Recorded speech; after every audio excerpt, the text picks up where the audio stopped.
Hi friends, welcome to our channel. Friends, ఈ వీడియోలో మనం గూగుల్ పేలో పర్సనల్ లోన్కి ఎలా అప్లై చేసుకోవాలి కంప్లీట్ డీటెయిల్స్ అయితే తెలుసుకుందాము. ఫ్రెండ్స్, ఈ గూగుల్ పే అనేది మనకు పర్సనల్ లోన్స్ కూడా ప్రొవైడ్ చేస్తుంది. నార్మల్గా అందరూ దీన్ని పేమెంట్స్ చేసుకోవడానికి, యూపీఐ పేమెంట్ చేసుకోవడానికి ఇలాంటి వాటికి అయితే యూస్ చేస్తుంటారు.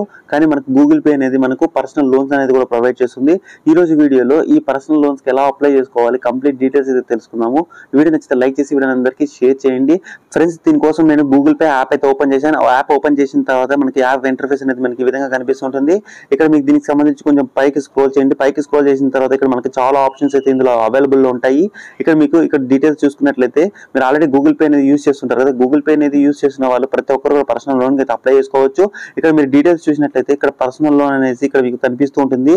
ఇక్కడ మీరు కొంచెం పైకి స్క్రోల్ చేసి ఇక్కడ పర్సనల్ లోన్ కనిపిస్తుంది. ఇక్కడ అప్లై నౌ అనే ఆప్షన్ క్లిక్ చేయండి. నౌ మీద క్లిక్ చేసిన తర్వాత దీనికి సంబంధించి డీటెయిల్స్ అయితే ఇక్కడ ఓపెన్ కావడం జరుగుతుంది. ఇక్కడ మీరు డీటెయిల్స్ చూసినట్లయితే మీరు లోన్ అప్ టు 12 lakhs అనేది మీకు ఈ విధంగా కనిపిస్తుంది. మినిమం లోన్ అనేది మీరు 1 lakh నుంచి 12 lakhs వరకు లోన్ తీసుకోవచ్చు. స్టార్టింగ్ ఈఎంఐ అనేది 2000 నుంచి కూడా సెలెక్ట్ చేసుకోవడానికి అవకాశం ఉంటుంది. లోన్ పీరియడ్ అనేది మనకు 6 months నుంచి 5 years వరకు సెలెక్ట్ చేసుకోవచ్చు. ఇంట్రెస్ట్ రేట్ అనేది 11% పర్ యానం అయితే ఉండడం జరుగుతుంది. ఇక్కడ మీకు కొంచెం పైకి స్క్రోల్ చేసినట్లయితే ఇక్కడ మీకు దీనికి సంబంధించి డీటెయిల్స్ అయితే ఓపెన్ కావడం జరుగుతుంది. ఇక్కడ మీరు డీటెయిల్స్ చూసినట్లయితే పార్ట్నర్షిప్ అనేసి మీకు ల్యాండింగ్ పార్ట్నర్స్ అయితే ఉన్నారు. అంటే వీళ్ళు గూగుల్ పే వాళ్ళు డైరెక్ట్ గా మీకు లోన్ ప్రొవైడ్ చేయకుండా ఈ కంపెనీస్ టైఅప్ అయ్యి మీకు పర్సనల్ లోన్ అనేది ప్రొవైడ్ చేస్తుంటారు. ఇక్కడ ఆదిత్య బిర్లా క్యాపిటల్, యాక్సిస్, తర్వాత బజాజ్ ఫిన్సర్వ్, డిఎంఐ ఫైనాన్స్ అనే మీకు ఇట్లా డీటెయిల్స్ అయితే కనిపిస్తూ ఉంటాయి. ఈ డీటెయిల్స్ అనేది మీరు చెక్ చేసుకున్న తర్వాత మీకు అప్లై నౌ అని కనిపిస్తుంది. అప్లై నౌ అనే ఆప్షన్ మీద క్లిక్ చేయండి. వన్స్ అప్లై నౌ మీద క్లిక్ చేసిన తర్వాత కంటిన్యూ లోన్ అప్లికేషన్ మీకు ఈ విధంగా కనిపిస్తుంటుంది. ఇక్కడ మీరు కంటిన్యూ కనిపిస్తుంది. కంటిన్యూ ఆప్షన్ కంటిన్యూ మీద క్లిక్ చేసిన తర్వాత ఇక్కడ మీకు కన్ఫర్మేషన్ కోసం ఇక్కడ మీ మొబైల్ నెంబర్, మెయిల్ ఐడి అయితే కనిపిస్తుంటాయి. ఈ డీటెయిల్స్ అనేవి మీరు చెక్ చేసుకున్న తర్వాత ఇక్కడ బాక్స్ కనిపిస్తుంది. బాక్స్ టిక్ మార్క్ అనేది చేసిన తర్వాత కంటిన్యూ కనిపిస్తుంది. కంటిన్యూ మీద క్లిక్ చేయండి. కంటిన్యూ మీద క్లిక్ చేసిన తర్వాత ఇక్కడ మీకు ఎంటర్ పిన్ కోడ్ అనేది కనిపిస్తుంటుంది. ఇక్కడ మీరు మీ పిన్ కోడ్ అనేది ఎంటర్ చేయండి. మీ పిన్ కోడ్ అనేది ఎంటర్ చేసిన తర్వాత ఇక్కడ ఎంటర్ పాన్ డీటెయిల్స్ అని కనిపిస్తుంటుంది. ఇక్కడ మీరు మీ నేమ్ అనేది ఎంటర్ చేయండి. మీ నేమ్ అనేది పాన్ కార్డ్ ఏ విధంగా ఉంటే మీరు ఆ విధంగా నేమ్ అనేది ఎంటర్ చేయండి. తర్వాత మీరు మీ పాన్ కార్డ్ నెంబర్ అనేది ఎంటర్ చేసి నెక్స్ట్ నాకు కనిపిస్తుంది. నెక్స్ట్ ఆప్షన్ మీద క్లిక్ చేయండి. నెక్స్ట్ మీద క్లిక్ చేసిన తర్వాత ఇక్కడ మీరు చూస్ ఎంప్లాయ్మెంట్ టైప్ దగ్గర మీరు సాలరీ పర్సన్, సెల్ఫ్ ఎంప్లాయ్డ్ అడుగుతుంటుంది. ఒకవేళ మీరు సాలరీ పర్సన్ అయితే సాలరీ సెలెక్ట్ చేసుకోండి. ఒకవేళ సెల్ఫ్ ఎంప్లాయ్డ్ అయితే సెల్ఫ్ ఎంప్లాయ్డ్ సెలెక్ట్ చేసుకోండి. సెలెక్ట్ చేసుకున్న తర్వాత నెక్స్ట్ కనిపిస్తుంది. నెక్స్ట్ మీద క్లిక్ చేయండి. నెక్స్ట్ మీద క్లిక్ చేసిన తర్వాత మీకు మంత్లీ ఎంత ఇన్కమ్ వస్తుంది అడుగుతుంటుంది. ఇక్కడ మీకు మంత్లీ ఎంత ఇన్కమ్ వస్తుంటుందో అంత ఇన్కమ్ అనేది ఇక్కడ ఎంటర్ చేసి మీరు నెక్స్ట్ మీద క్లిక్ చేయండి. నెక్స్ట్ మీద క్లిక్ చేసిన తర్వాత ప్లీజ్ సెలెక్ట్ జెండర్ అని కనిపిస్తుంది. మీరు మేల్, ఫీమేల్, అదర్ అని కనిపిస్తుంది. మీ జెండర్ అనేది సెలెక్ట్ చేసుకుని నెక్స్ట్ ఆప్షన్ మీద క్లిక్ చేయండి. నెక్స్ట్ మీద క్లిక్ చేసిన తర్వాత మీ డేట్ ఆఫ్ బర్త్ అనేది ఎంటర్ చేయాలి. ఈ డేట్ ఆఫ్ బర్త్ అనేది మీకు పాన్ కార్డులో ఏ విధంగా ఉంటుందో ఆ డేట్ ఆఫ్ బర్త్ అనేది ఇక్కడ ఎంటర్ చేసి మళ్ళీ నెక్స్ట్ ఆప్షన్ మీద క్లిక్ చేయండి. నెక్స్ట్ మీద క్లిక్ చేసిన తర్వాత నేను ఇక్కడ ఎంప్లాయ్మెంట్ సెలెక్ట్ చేసుకున్నాను కాబట్టి మీరు ఎక్కడ వర్క్ చేస్తున్నారు, కంపెనీ నేమ్ ఏంటి, తర్వాత మీకు టోటల్ ఎన్ని ఇయర్స్ ఎక్స్పీరియన్స్ ఉంది డీటెయిల్స్ అడుగుతుంది. ఒకవేళ మీరు సెల్ఫ్ ఎంప్లాయ్మెంట్ సెలెక్ట్ చేసుకున్నట్లయితే మీరు ఎన్ని ఇయర్స్ నుంచి ఫ్రీలాన్సింగ్ చేస్తున్నారు, మీకు మంత్లీ ఎంత ఇన్కమ్ వస్తుంది, ఇట్లా డీటెయిల్స్ అయితే అడుగుతుంది. ఇక్కడ ఈ డీటెయిల్స్ అనేవి ఎంటర్ చేసి నెక్స్ట్ మీద క్లిక్ చేయండి. తర్వాత మీ ఫ్లాట్ నెంబర్ ఏంటి, మీ బిల్డింగ్ ఏంటి, మీరు ఎక్కడ ఉంటున్నారు, మీ ల్యాండ్ మార్క్ ఇట్లా అన్ని డీటెయిల్స్ అడుగుతుంది. ఈ డీటెయిల్స్ అని ఎంటర్ చేసిన తర్వాత ఇక్కడ సేవ్ అడ్రస్ కనిపిస్తుంది. సేవ్ అడ్రస్ మీద క్లిక్ చేయండి. సేవ్ అడ్రస్ మీద క్లిక్ చేసిన తర్వాత ఇక్కడ మీకు లోన్ ఎంత కావాలి అడుగుతుంటుంది. మీకు డిజైర్ లోన్ అనేసి ఇక్కడ సెలెక్ట్ చేసుకోమని అడుగుతుంది. ఇక్కడ 10,000 నుంచి మినిమం మాక్సిమం మీకు ఇక్కడ మీరు ఎంటర్ చేసిన పాన్ కార్డ్ పర్సన్ బట్టి ఇక్కడ మీకు లోన్ అనేది చూపిస్తుంటుంది. కానీ మీకు ఎంత లోన్ ఫిక్స్ అవుతుంది ఇంకా ఫర్దర్ గా అయితే తెలియడం జరుగుతుంది. ఇక్కడ మీకు ఎంత లోన్ కావాలో అంత లోన్ అనేది సెలెక్ట్ చేసుకుని లేకపోతే ఇక్కడ డైరెక్ట్ గా మీరు నెక్స్ట్ ఆప్షన్ క్లిక్ చేయండి. నెక్స్ట్ మీద క్లిక్ చేసిన తర్వాత ఇక్కడ మీకు టర్మ్స్ అండ్ కండిషన్స్ సంబంధించి 3 బాక్స్ అయితే కనిపిస్తుంది. 3 బాక్స్ టిక్ మార్క్ అని చేసిన తర్వాత యాక్సెప్ట్ అనే ఆప్షన్ మీద క్లిక్ చేయండి. యాక్సెప్ట్ మీద క్లిక్ చేసిన తర్వాత సబ్మిటింగ్ యువర్ అప్లికేషన్ అనేసి కొంతసేపు ఇక్కడ టైం అయితే తీసుకోవడం జరుగుతుంది. కొంతసేపు టైం తీసుకున్న తర్వాత రివ్యూయింగ్ యువర్ అప్లికేషన్ అనేసి మీకు ఈ విధంగా కనిపిస్తుంది. ఇట్స్ టేక్ 90 seconds అని కనిపిస్తుంది. అంటే మీకు 1.5-2 minutes అయితే ఇక్కడ టైం అయితే తీసుకోవడం జరుగుతుంది. 2 minutes అనేది వెయిట్ చేసిన తర్వాత రీడైరెక్టింగ్ టు డిఎంఐ ఫైనాన్స్ అని మీకు ఈ విధంగా కనిపిస్తుంటుంది. ఇప్పుడు మీరు ఇక్కడ ఎంటర్ చేసిన పర్సన్ కి ఇక్కడ 4 కంపెనీలు అని చెప్పాను కదా. ఈ 4 కంపెనీలలో మీకు ఏదే కంపెనీ అయితే సూటబుల్ అవుతుందో ఆ సూటబుల్ కంపెనీకి మీరు డైరెక్ట్ గా అప్లికేషన్ అయితే రీడైరెక్ట్ అయితే కావడం జరుగుతుంది. ఇక్కడ మీరు చూసినట్టయితే గూగుల్ పే నుండి డైరెక్ట్ గా డిఎంఐ ఫైనాన్స్ కి అయితే వీళ్ళు రీడైరెక్ట్ అయితే చేయడం జరుగుతుంది. ఇప్పుడు మీకు లోన్ అనేది వీళ్ళు డిఎంఐ ఫైనాన్స్ వాళ్ళు అయితే ప్రొవైడ్ చేస్తున్నారు.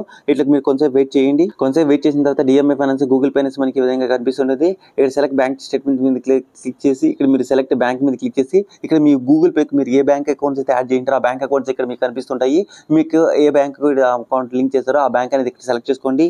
సెలెక్ట్ చేసుకున్న తర్వాత ఇక్కడ మీకు మొబైల్ నెంబర్కి సంబంధించి ఓటీపీ వస్తుంది. ఓటీపీ అనేది మీరు ఇక్కడ ఎంటర్ చేసి వెరిఫై మీద క్లిక్ చేయండి. వెరిఫై చేసిన తర్వాత మీరు సెలెక్ట్ చేసుకున్న బ్యాంక్ అకౌంట్ ఆ నెంబర్ అనేది ఆటోమేటిక్గా ఇక్కడ ఆల్రెడీ మనం గూగుల్ పేకి లింక్ చేసాం కాబట్టి అక్కడ అకౌంట్ డీటెయిల్స్ అయితే కనిపిస్తుంటాయి. ఇక్కడ బాక్స్ కనిపిస్తుంది. బాక్స్ లో టిక్ మార్క్ అనేది చేసిన తర్వాత యాక్సెప్ట్ అని కనిపిస్తుంది. యాక్సెప్ట్ మీద క్లిక్ చేయండి. యాక్సెప్ట్ మీద క్లిక్ చేసిన తర్వాత సక్సెస్ఫుల్ అనేసి మనకి ఈ విధంగా అయితే రావడం జరుగుతుంది. ఇక్కడ దీనికి సంబంధించి ఇక్కడ క్లిక్ హియర్ టు కంటిన్యూ కనిపిస్తుంది. క్లిక్ హియర్ టు కంటిన్యూ మీద క్లిక్ చేయండి. క్లిక్ అనేది మీరు క్లిక్ చేసిన తర్వాత ఇక్కడ ఎంటర్ చేసిన పర్సన్కి పాన్ కార్డు పర్సన్కి 1,25,000 వరకు లోన్ అయితే ఎలిజిబిలిటీ రావడం జరిగింది. ఇక్కడ మినిమం అనేది మీరు 10,000 నుంచి 1,25,000 వరకు మీరు లోన్ అనేది తీసుకునే దానికి అవకాశం ఉంటుంది. ఒకవేళ మీరు ఈఎంఐ అనేది 6 మంత్స్ నుంచి 18 మంత్స్ సెలెక్ట్ చేసుకోవచ్చు. ఒకవేళ ఇప్పుడు 1,25,000 లోన్ తీసుకునేసి ఇక్కడ 18 మంత్స్ సెలెక్ట్ చేసుకున్నట్లయితే మీకు మంత్లీ ఈఎంఐ అనేది 8,095 రూపీస్ అనేది పే చేయాలి. ఇంట్రెస్ట్ రేట్ అనేది 19.99% అంటే ఒక ఓవరాల్గా 20% మీకు ఇంట్రెస్ట్ రేట్ అనేది ఛార్జ్ చేస్తున్నారు. ఈ పర్సనల్ లోన్స్లో కానీ ఈ లోన్ యాప్స్లో కానీ ఇట్లా వాటిలో ఇంట్రెస్ట్ రేట్స్ అనేవి ఎక్కువ ఉంటాయి. కంపేర్ టు బ్యాంక్ లోన్లో మీకు ఇంట్రెస్ట్ రేట్ అనేది తక్కువ ఉంటుంది. ఫస్ట్ బ్యాంక్ లోన్స్ ట్రై చేయండి. ఒకవేళ రాకపోతే ఇలాంటి ఎన్బిఎఫ్సిఎస్లో మీరు పర్సనల్ లోన్ అనేది తీసుకునేదానికి అవకాశం ఉంటుంది. ఇక్కడ మీరు ఎంత లోన్ కావాలనేసి ఇక్కడ యారో మార్క్ కనిపిస్తుంది. యారో మార్క్ అనేది క్లిక్ చేసి కూడా మీరు లోన్ అనేది అమౌంట్ అనేది సెలెక్ట్ చేసుకోవచ్చు. ఈ డీటెయిల్స్ అనేది చెక్ చేసుకున్న తర్వాత ఇక్కడ మీరు ఏం వేయాలి, ఎంత మంది కావాలని సెలెక్ట్ చేసుకుని ఇక్కడ నెక్స్ట్ అని కనిపిస్తుంది. నెక్స్ట్ అని ఆప్షన్ మీద క్లిక్ చేయండి.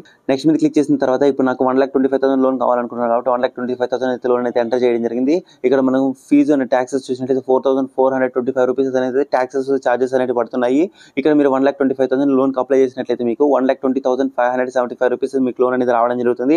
ఇక్కడ మీరు ఈఎంఐ అనేది 18 మంత్స్ సెలెక్ట్ చేసుకున్నట్లయితే మంత్లీ ఈఎంఐ అనేది మీరు 8,095 రూపీస్ అనేది పే చేయాలి. ఇప్పుడు మీరు 1,25,000 లోన్ తీసుకుని అప్లై చేసుకున్నట్లయితే మీకు 1,45,710 రూపీస్ అనేది మీరు టోటల్ అమౌంట్ అనేది రీపేమెంట్ చేయాలి. ఇందులో మీకు అసలు అమౌంట్ అలాగే ప్లస్ మీకు ఇంట్రెస్ట్ రేట్స్ అలాగే మీకు తర్వాత మీకు ఇంట్రెస్ట్స్ ప్రాసెసింగ్ ఫీ ఛార్జెస్ ఇట్లా మీరు ఈ టోటల్ అమౌంట్ అనేది మీరు 1,45,000 లోన్ అనేది మీరు అమౌంట్ పే చేయాలి. ఈ డీటెయిల్స్ అన్ని చెక్ చేసుకుని డీటెయిల్స్ అన్ని చెక్ చేసుకున్న తర్వాత కన్ఫర్మ్ లోన్ అని కనిపిస్తుంది. కన్ఫర్మ్ లోన్ అనే ఆప్షన్ మీద క్లిక్ చేయండి. కన్ఫర్మ్ లోన్ క్లిక్ చేసిన తర్వాత యువర్ అప్లికేషన్ ఈజ్ అప్రూవ్డ్ అనేసి మనకి ఈ విధంగా అయితే కంప్లీట్ కనిపిస్తుంటుంది. ఇక్కడ జస్ట్ మనం 2 స్టెప్స్ అనేది కంప్లీట్ చేస్తే మనకు లోన్ అమౌంట్ అనేది మన బ్యాంక్ అకౌంట్కి అయితే రావడం జరుగుతుంది. ఇక్కడ మనకు కేవైసీ అనేది కంప్లీట్ చేయాలి. బ్యాంక్ అకౌంట్కి సంబంధించి ఇమ్మీడియట్ అనేది కంప్లీట్ చేస్తే ఆటోమేటిక్గా మనకి ఈ లోన్ అనేది మన బ్యాంక్ అకౌంట్కి అయితే రావడం జరుగుతుంది. ఇక్కడ స్టార్ట్ కేవైసీ అని కనిపిస్తుంది. స్టార్ట్ కేవైసీ అనే ఆప్షన్ మీద క్లిక్ చేయండి. స్టార్ట్ కేవైసీ మీద క్లిక్ చేసిన తర్వాత ఇక్కడ మిమ్మల్ని ఒక టేక్ ఏ సెల్ఫీ ఫోటో అనే ఆప్షన్ మీద క్లిక్ చేసి మీరు ఒక లైవ్ లో మీకు సెల్ఫీ ఫోటో అనేది ఇందులో మీరు అప్లోడ్ చేయాల్సి ఉంటుంది. సెల్ఫీ ఫోటో అప్లోడ్ చేసిన తర్వాత దీనికి సంబంధించి డిఎంఐ ఫైనాన్స్ కి సంబంధించి మీరు కేవైసీ అనేది కంప్లీట్ చేయాల్సి ఉంటుంది. ఇక్కడ మీరు మీ ఆధార్ కార్డ్ నెంబర్ అనేది ఎంటర్ చేయండి. ఎంటర్ చేసిన తర్వాత ఇక్కడ మీకు క్యాప్చా కోడ్ అయితే కనిపిస్తుంది. క్యాప్చా కోడ్ ఈ బాక్స్ లో ఎంటర్ చేయండి. ఎంటర్ చేసిన తర్వాత నెక్స్ట్ అనే ఆప్షన్ మీద క్లిక్ చేస్తే మీ ఆధార్ కార్డ్ లింక్ అయిన మొబైల్ నెంబర్కి ఓటీపీ వస్తుంది. ఆ ఓటీపీ అనేది ఎంటర్ చేసి పర్మిషన్స్ అనేది అలో చేయమంటుంది. పర్మిషన్స్ అనేది ఫాలో చేయండి. ఇప్పుడు కేవైసీ అయితే కంప్లీట్ కావడం జరిగింది. ఇక్కడ మనకి ఈ మ్యాండేట్కి సంబంధించి ఇక్కడ మీరు ఆథరైజేషన్ అయితే పర్మిషన్ అయితే ఇవ్వాల్సి ఉంటుంది. ఇక్కడ మీరు ఆథరైజేషన్ నెట్ బ్యాంకింగ్ ద్వారా ఇవ్వాలనుకుంటున్నారు, డెబిట్ కార్డు ద్వారా ఇవ్వాలనుకుంటున్నారు ఉంటుంది. ఒకవేళ మీ దగ్గర ఏ డీటెయిల్స్ ఉంటే మీరు ఇక్కడ ఆప్షన్ అనేది సెలెక్ట్ చేసుకోండి. ఇప్పుడు నా దగ్గర నెట్ బ్యాంకింగ్ ఉంది కాబట్టి నెట్ బ్యాంకింగ్, లేకపోతే మీరు డెబిట్ కార్డు ఉంటే డెబిట్ కార్డ్ డీటెయిల్స్ అనేది సెలెక్ట్ చేసుకోవాలి. ఇక్కడ మీ బ్యాంక్ ఏంటి, తర్వాత అకౌంట్ టైప్ ఏంటి, అకౌంట్ నెంబర్, ఐఎఫ్ఎస్సి కోడ్, తర్వాత అకౌంట్ హోల్డర్ నేమ్, తర్వాత ఇక్కడ సంబంధించి నెట్ బ్యాంకింగ్ సంబంధించి యూజర్ ఐడి పాస్వర్డ్ అనేది ఇక్కడ ఎంటర్ చేయమంటే యూజర్ ఐడి పాస్వర్డ్ అనేది ఎంటర్ చేసిన తర్వాత నెక్స్ట్ మీద క్లిక్ చేస్తే మీ అకౌంట్కి లింక్ అయిన మొబైల్ నెంబర్కి ఓటీపీ వస్తుంది. ఓటీపీ ఇచ్చిన తర్వాత టర్మ్స్ అండ్ కండిషన్స్ యాక్సెప్ట్ చేసి ఆ గ్రీన్ ఆప్షన్ మీద క్లిక్ చేసి ఇమీడియట్ అయితే కంప్లీట్ కావడం జరుగుతుంది. ఇమీడియట్ కంప్లీట్ అయిన తర్వాత యువర్ లోన్ ఈజ్ అప్రూవ్డ్ అనేసి on the way to your bank account అనేసి మనకి ఈ విధంగా అయితే కనిపిస్తుంటుంది. ఇలా వచ్చిన తర్వాత విత్ ఇన్ ఇమీడియట్ గా మనకి 1 or 2 hours me loan amount అనేది మీ బ్యాంక్ అకౌంట్ అయితే రావడం జరుగుతుంది. జస్ట్ ఇక్కడ మీరు కొంతమందికి అయితే 5 minutes లో కూడా ఈ లోన్ అయితే రావడం జరుగుతుంది. ఇలాగ మీరు లోన్ అమౌంట్ మొత్తం మీరు ఎంతైతే లోన్ అప్లై చేసుకున్నారో అంత లోన్ అమౌంట్ అనేది మీ బ్యాంక్ అకౌంట్ కి ప్రాసెసింగ్ ఫీ అన్ని కట్ అయిన తర్వాత మీకు లోన్ అమౌంట్ వస్తుంది. తర్వాత ఎవ్రీ మంత్ ఈఎంఐ అనేది డైరెక్ట్ మీరు యాప్ ఓపెన్ చేసి అప్లై లోన్స్ మీద క్లిక్ చేస్తే డైరెక్ట్ గా మీకు అప్లికేషన్ అనేది డిఎంఐ ఫైనాన్స్ అయితే ఓపెన్ అవుతుంది. అక్కడ మీరు ఎన్ని మంత్స్ ఈఎంఐ పే చేయాలి, ఒకవేళ లేకపోతే మీరు అకౌంట్ లో డబ్బులు ఉంటే డైరెక్ట్ గా మీకు ఈఎంఐ అనేది డిడక్ట్ అవుతుంది. ఒకవేళ డైరెక్ట్ గా మీరు ఇక్కడికి వచ్చి కూడా మీరు యాప్ లో డైరెక్ట్ గా పే చేసేందుకు అవకాశం ఉంది. ఐ హోప్ ఈ వీడియో మీకు నచ్చింది అనుకుంటే వీడియో లైక్ చేసి షేర్ చేయండి. మరొక వీడియోకి మళ్ళీ కలుస్తున్నాం. అంతవరకు జై హింద్.